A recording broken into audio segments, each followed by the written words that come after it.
Hello everybody, I'm Fedora Gamer and welcome to another episode of Free Game Friday. Today we are taking a look at Floating Point, a game that has recently shown up for free on Steam, and unlike most games that are quote free on Steam, this is not free to play nonsense. This is a fully out free game, which is something that's been happening a little more lately on Steam. Let's go ahead and play though. We are this little dot, hence the name Floating Point. I don't even know what to term this game as. Perhaps a platformer? Not really a puzzle game. But as you see right now, we are just bouncing up and down. There is this water level here. And effectively, when you go underwater, since you apparently float, it just effectively reverses the gravity. Now these pillars you see hanging around are what we need to go through to collect them. And if you collect enough of them, you go on to the next level. Now how we go about doing that is via our grappling hook. Let's see if I can find a good time to use. Let's go here. With the left mouse button, nope, that was bad timing. You use your grappling hook. Let's get off of this thing. Come on, there we go. You deploy your grappling hook, right mouse button ends it, cuts it, whatever you want to call it. If you hold down the left mouse button, it will reel in kind of slowly, but that's how you start getting up some momentum. This game is all about the momentum.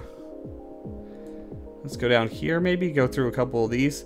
One thing that's interesting about the pillars you have to collect is the more momentum you have, the faster you're going, the bigger they get. Which kind of sounds dirty now that I think about it.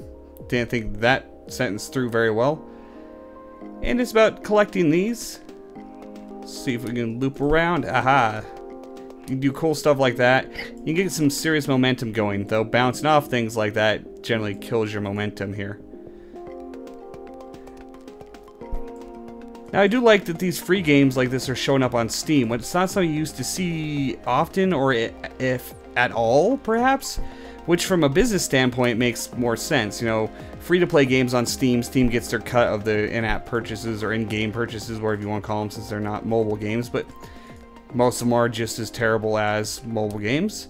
So a completely free, no hidden nonsense game doesn't really make Steam any money, but now recently we've been seeing some pretty good, if not, you know, simple and kind of light indie games showing up for completely free on Steam.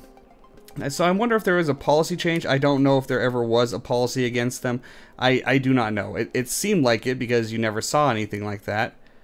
It does make me wonder if devs that put their games on Steam for completely free like this could include Steam trading cards. Now, I'm not sure what kind of value the community will hold on trading cards that from games that are completely free, is generally the cheaper the game is, the less value the trading cards have on the market. But it'd be interesting for, if it could be done, for the developers to at least be able to make some kind of money. Some of you may not know, but the Steam trading card system is actually an additional revenue stream for developers, which gives them incentive to do it. Every time you sell a trading card on the Steam market, there's something like a 10% cut that's taken out of the sale. Some of that is actually given to the game developer. I don't know how much, probably about half of it, which doesn't amount to much. It's a penny or two, maybe, depending on the game. But it is an additional revenue stream for developers, and I actually give Steam a lot of credit for that. So it's one of the best ideas they've had, actually. And with all the bad things they've been doing lately and all their failures, that's actually a very good system that I actually really like. Especially because I sell trading cards and make money and buy more games. But every time I do so, I make money for the game developer the cards came from. So that would be interesting to see if that's a method for an indie developer to throw a free game up on Steam and make a little bit of money. Probably wouldn't amount to much. I imagine massively popular games, their card sales that go to the developers are publishers of their AAA games, of course, but it makes, I do wonder if, I do think that that is a fairly significant income stream, not massive, but you know, better than not doing it kind of income. We'll go with that. I have probably hit enough score to move on to the next level while I rambled on about Steam trading cards pointlessly, but I'm kind of failing at this. It is a bit tricky, and I can see if someone's really good at this, if it could look really cool, and I'm going to bounce off that. Time it better. It is all about the timing. Also, I'm hitting left mouse button when I want to hit right mouse button.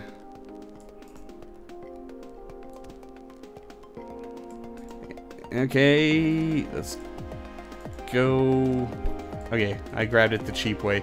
As you can see, once my momentum dies, the length of those pillars decreases. You can see in the background, what you've seen in the background is actually the next level, which is very interesting.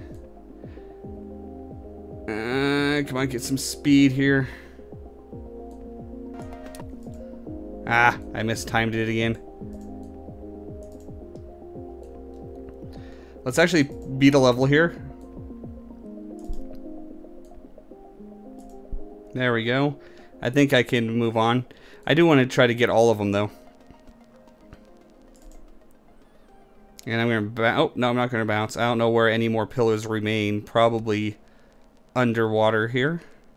One thing that's really cool about the underwater system is that the music actually muffles when you go underwater. It's a nice little touch that I really like. The music itself, it's pretty calm. It's pretty chillax music. I wouldn't call it great music, but it definitely isn't bad, and it gives a nice calming atmosphere to this game. This game is kind of a stress reliever type game. This is what I wanted to do. I wanted to completely grab all the pillars. You don't need to grab them all to actually progress to the next level, but when you do, you get to see your entire paths, which is kind of cool. And if someone's actually good at playing, it probably looks pretty cool. Let's go ahead and move on to the second level, which I do like these level transitions. Zoop. And now I ended up clear underwater. Let's grab a few things here. Oh, that didn't work out well at all. Alright, let's start getting some momentum here. There's something else after I grab a few more of these I do want to show you guys. This game is actually extremely customizable. Oh, geez, that just was like yanking a leash. I want all of my momentum. Okay, swing. I should have let go earlier. I didn't want to go that high. And I'm going to bounce. No, that's fine. We'll grab these three. And that one, and that one. Sometimes just letting yourself travel could choose some of these pillars just by accident. Let's see. Can I get... Nope. I'm going to miss them. That worked out fairly well, though. Until that. It is great sense of momentum. It is a lot of fun. I mean, there's a grappling hook. Every game is at least 500% better if it has a grappling hook. Don't even argue. It's scientifically proven fact. Games are always better with grappling hooks. Just think about it. Any game you know that has a grappling hook, what would it be like without the grappling hook? It would be at least 500% worse. Just gonna say it. And I probably won't complete this level. Let's see if we can get some serious air, though. Ooh, I thought I was gonna miss it. Bouncing off things definitely kills your momentum. You know, because of physics and stuff. Damn physics. Thought I was gonna miss it again. Try to get some good momentum going. Show you some cool stuff here, but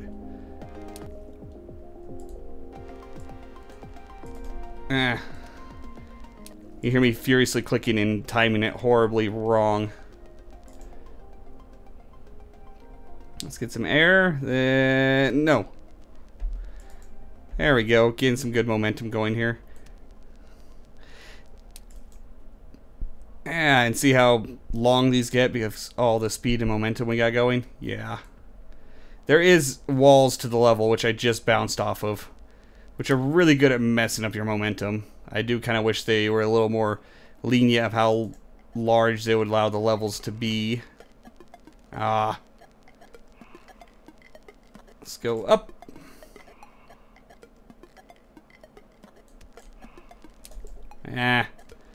My good idea for high momentum is failing here.